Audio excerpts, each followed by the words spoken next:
seated.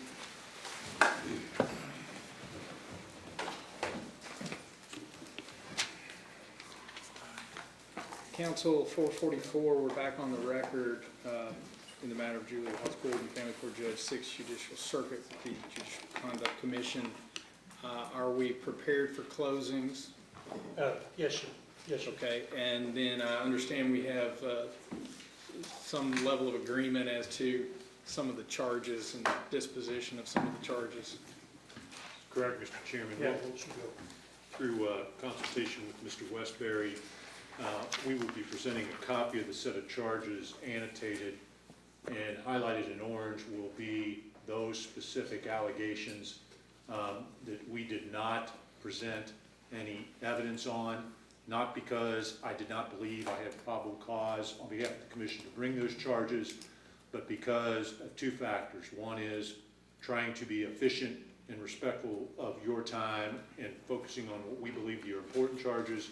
Second, as I looked at all the evidence, since I'm held to a clear and convincing standard, I did not feel that I could meet that standard with some of these allegations. So with those conditions precedent, we are prepared to agree that the highlighted charges we didn't present evidence on. Thank you. So is this presented jointly? Is that how? Yeah, we're doing it? we've gone over it together. There are 8 or 9 thereabouts of them that we jointly have highlighted and agreed would not be submitted. In other words, Mr. Chairman, if Mr. Westbury had moved to dismiss those charges, Right. I would not have had grounds to, in good faith, oppose those. Right. Okay, well, and then that way the commission can take that essentially under submission as part And I of the made a deliberation. motion, you may recall, Mr. Redford, at the close of, not the government's, the commission's case.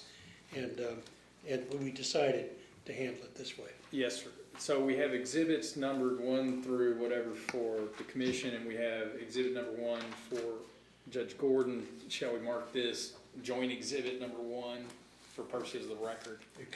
It could be that, or it could be a pleading entered in, whatever, Mr. Chairman, But then let's just consider it a stipulation of the parties, and you're going to mark it accordingly. Yeah, we will need that. Okay, thank you. Anything else before we? Just one other housekeeping for the record, the commission has no rebuttal. Thank you for that. All right, we're ready for closings, and Mr. Westbury, you get to go first. Thank you, Mr. Chairman, Council. May it please members of the commission, I really want to make this as brief as I possibly can. I think we have a pretty good idea where we're at and what got us here. You know, I think as this commission probably, I'm certain you know, there are both advantages and drawbacks to being a judge.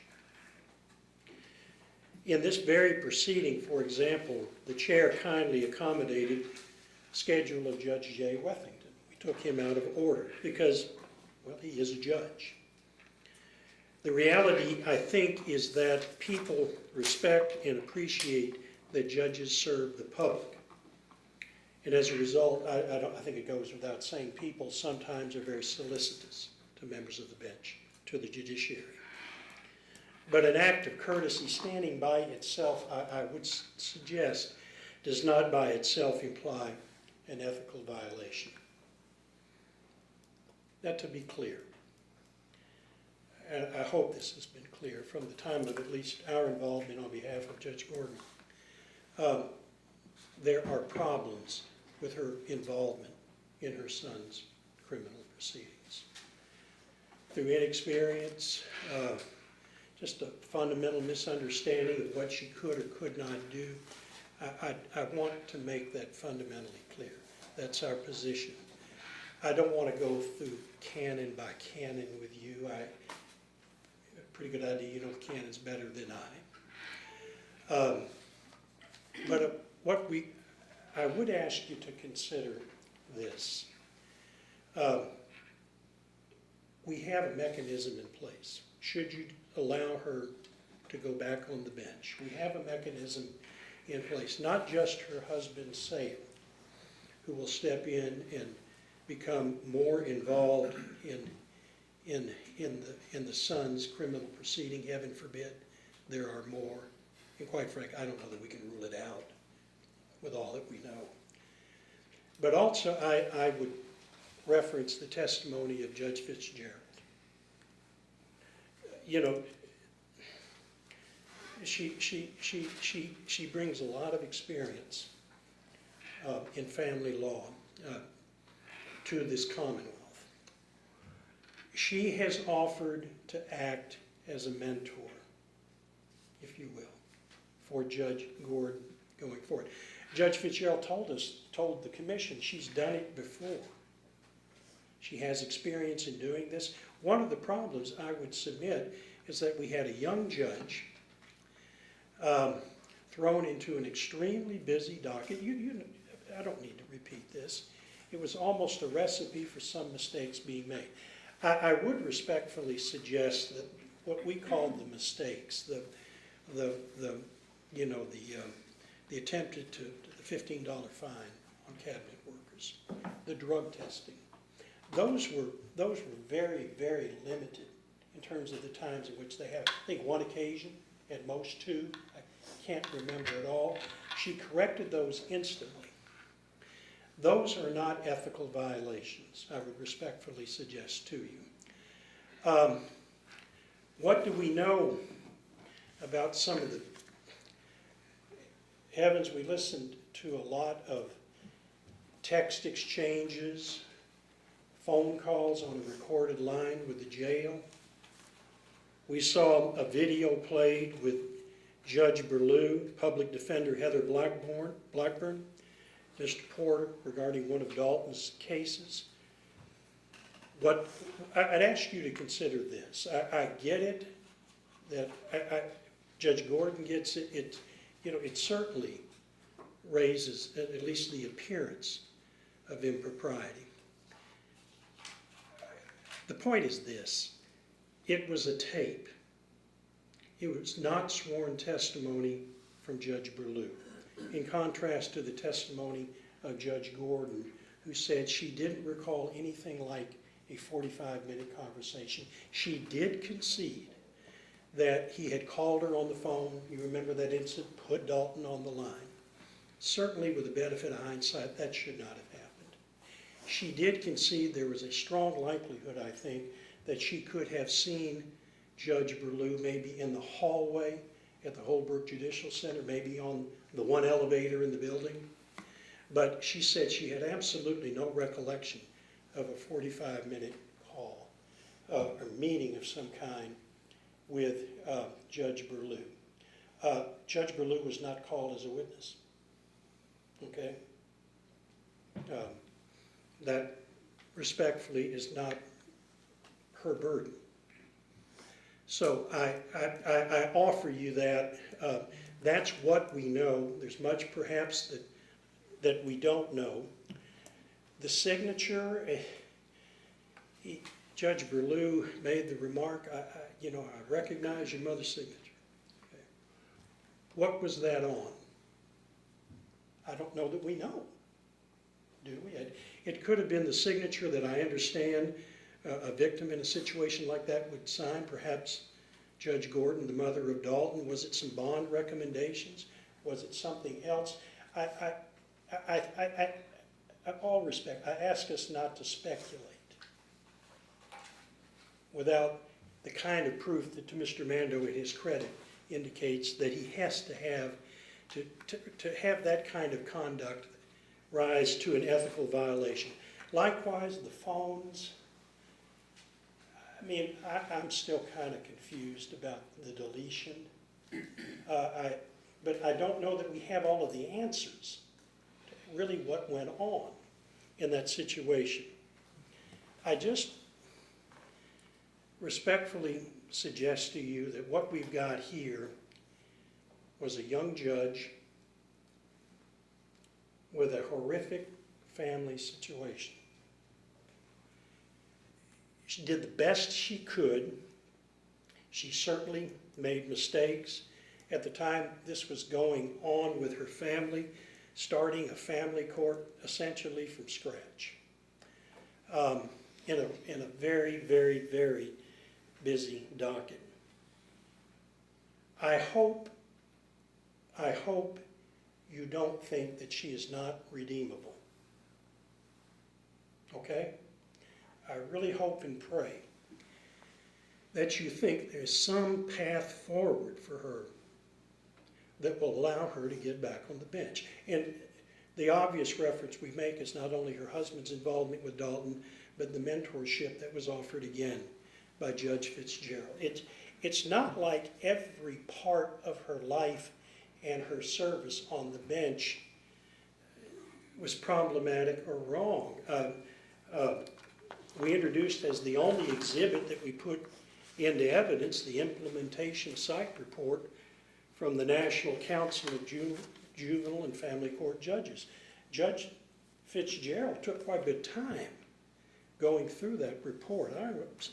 You can read it. I think we probably remember a lot of what was said, but Judge Fitzgerald said it's one of the most favorable reports that she'd ever read, and she's read many from this organization in her years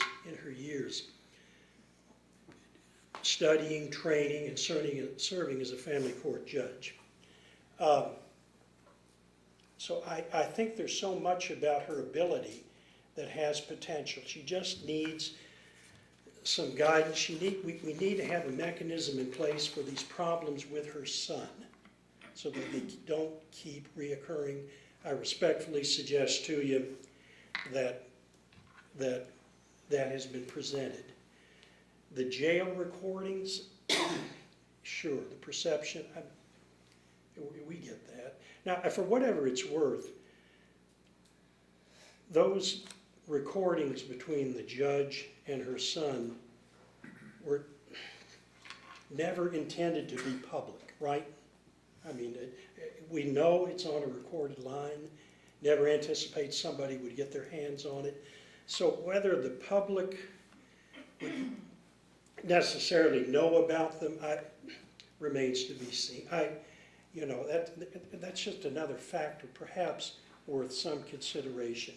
Conflicts going forward. I think it's been demonstrated she now knows the significance of getting ethics opinions from the JEC, making a good record in court when potential conflicts arise. It is a relatively small bar. I don't think, not excusing the failure to do that, but I think in a town, in a bar the size of Owensboro, most of the lawyers pretty much know what each other are doing, particularly in a niche practice like family court.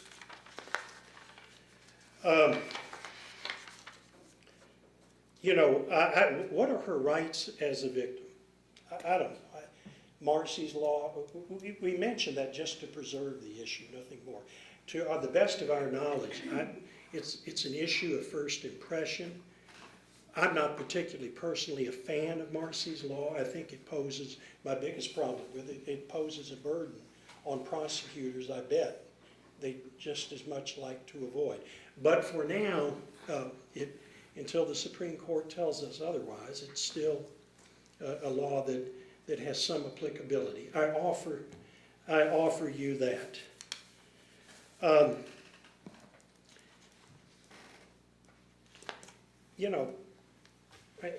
going to close. I hope you don't think there are any circumstances where she can be redeemed. She's going to be on the ballot, I think,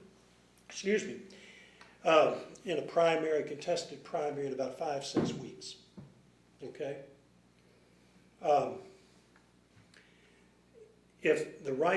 We ask that you consider, I think it's unavoidable that some sanctions are going to be imposed. We're not asking for anything that we think would be unreasonable.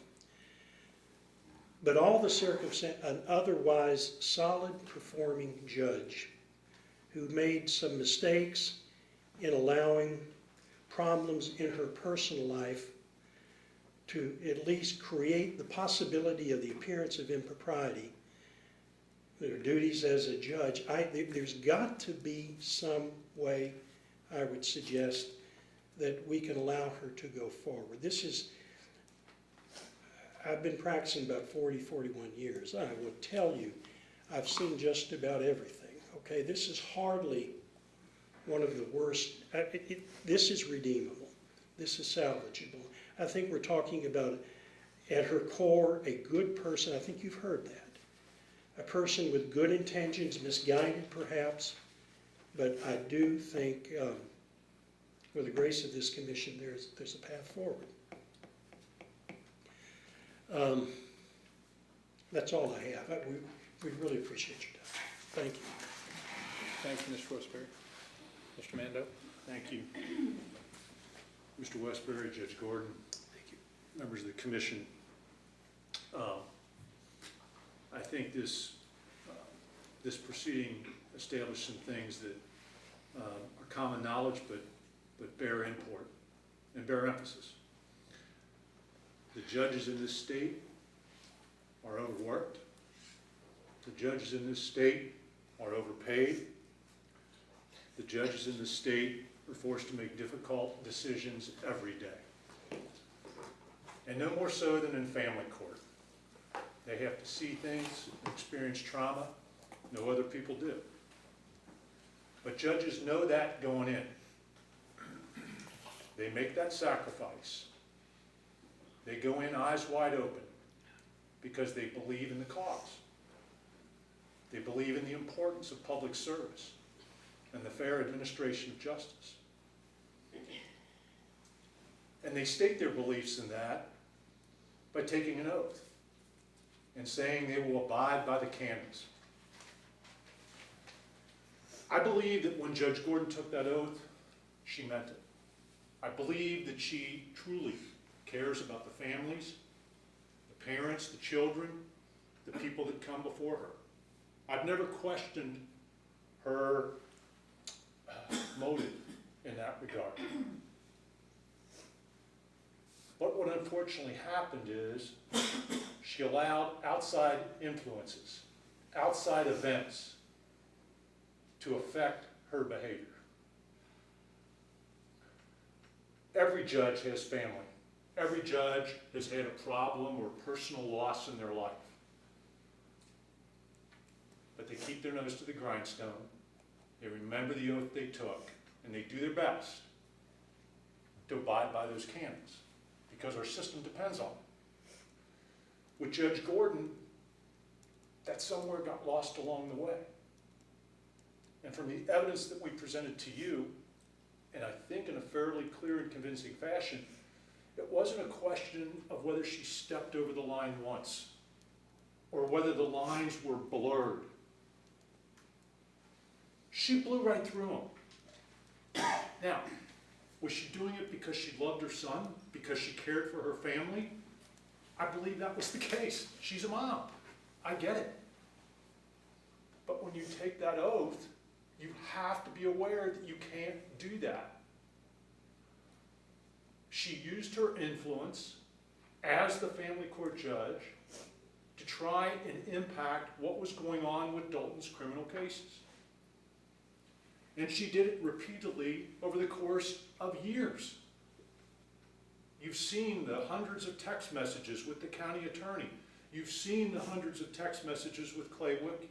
You've heard the phone calls that she had with Dalton that demonstrate her involvement in those cases.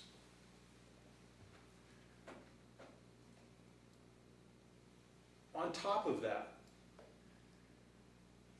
in the calls with Mr. Wilkie in October of 2017, she talks about deleting evidence, arguable evidence, from Dalton's cell phone, knowing he's he's in criminal trouble, right? Knowing there could be stuff on that phone. Now, do I think that was her intent? I don't know. But what I think that she has failed to lose sight of is the perception among others that that's what she was doing, and she gets a free pass on it when somebody else wouldn't. And that's what we can't have.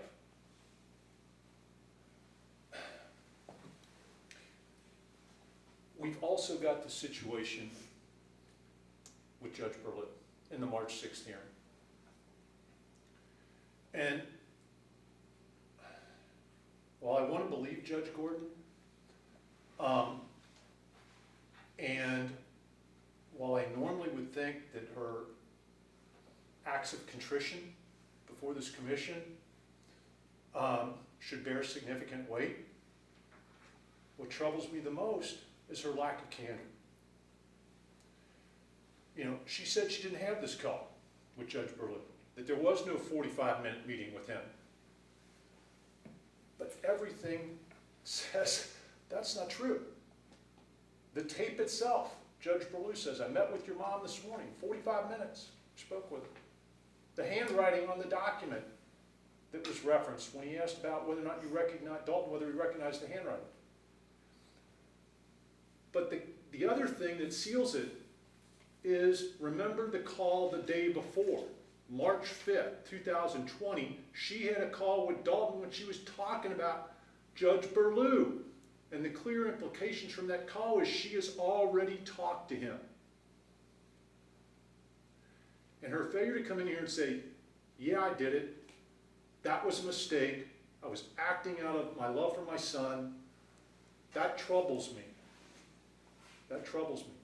Likewise, in assessing this particular case, Judge Gordon, in responding to this commission, said she was not involved in the hiring, payment, termination of Mr. Wilkie as Dalton's attorney.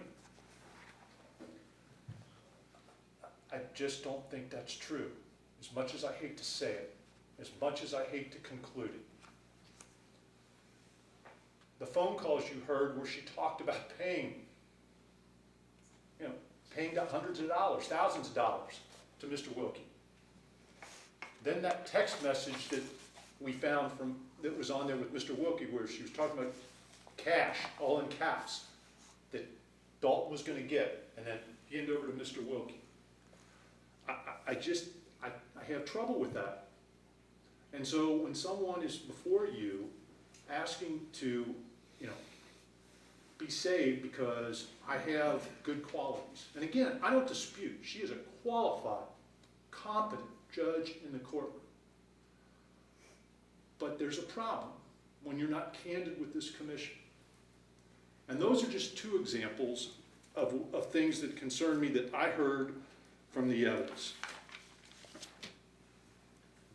And again, while I can't emphasize enough that it's not just whether she engaged in an improper act, it's the perception of it. And the reason that's important, and I think folks lose sight of it, I'm a little short of Mr. Westbury's 42 years, okay? I'm at 39. Close, 41. But our system is under attack.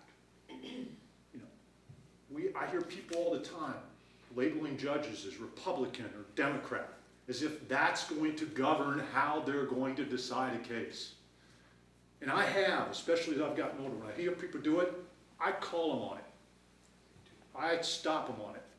And I say, that's not right. That's not fair. And if we don't start doing that, we're going to continue down that slope. And the reason it's important here is there are too many people in this country, too many people in this Commonwealth who think that it's not the facts that matter, it's not the law that matters, it's who you are and who you know.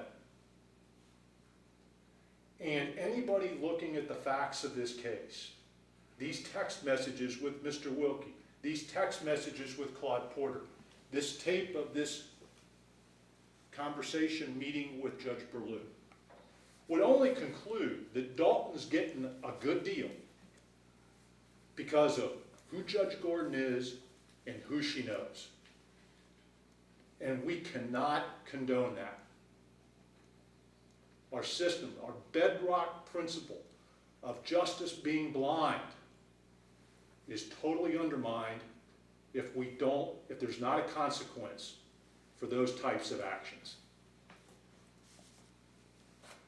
So when you deliberate in this particular case, this is a case, as I said in my opening, it's serious. And I can certainly prioritize and see a difference between things she did in the courtroom when she started and how she changed that and applaud her for that. But I have to set that aside from this other conduct. And this other conduct is grievous. It has to have a consequence. That consequence has to be serious. And the facts of this case, as much as it's always difficult for me, and I know it's difficult for you. The citizens of Daviess County elected Judge Gordon. I respect that decision. I respect their vote. But the Supreme Court also issued a rule that said in circumstances a judge can be removed. It's certainly on the table here, given the severity of the conduct and the evidence that's presented before this body. I know you don't. I know that that is a very heavy decision for you all to make. But the evidence is there. Thank you. Thank you, Mr. Mando. That brings us to a close of the hearing. Let me just say to council, I very much appreciate your efforts, the professionalism, the courtesies, and the collegiality. It certainly made it easier for me to do what I have to do as chair. At this point, we'll adjourn the proceedings. The commission goes into closed session, will not reconvene, and what will happen is the decision will be made, and then the executive secretary will issue that and get it out timely to council, and that will be in due course. So I appreciate it. Thank you very much. I believe that concludes it. We stand adjourned. Thank you, Mr. Chairman.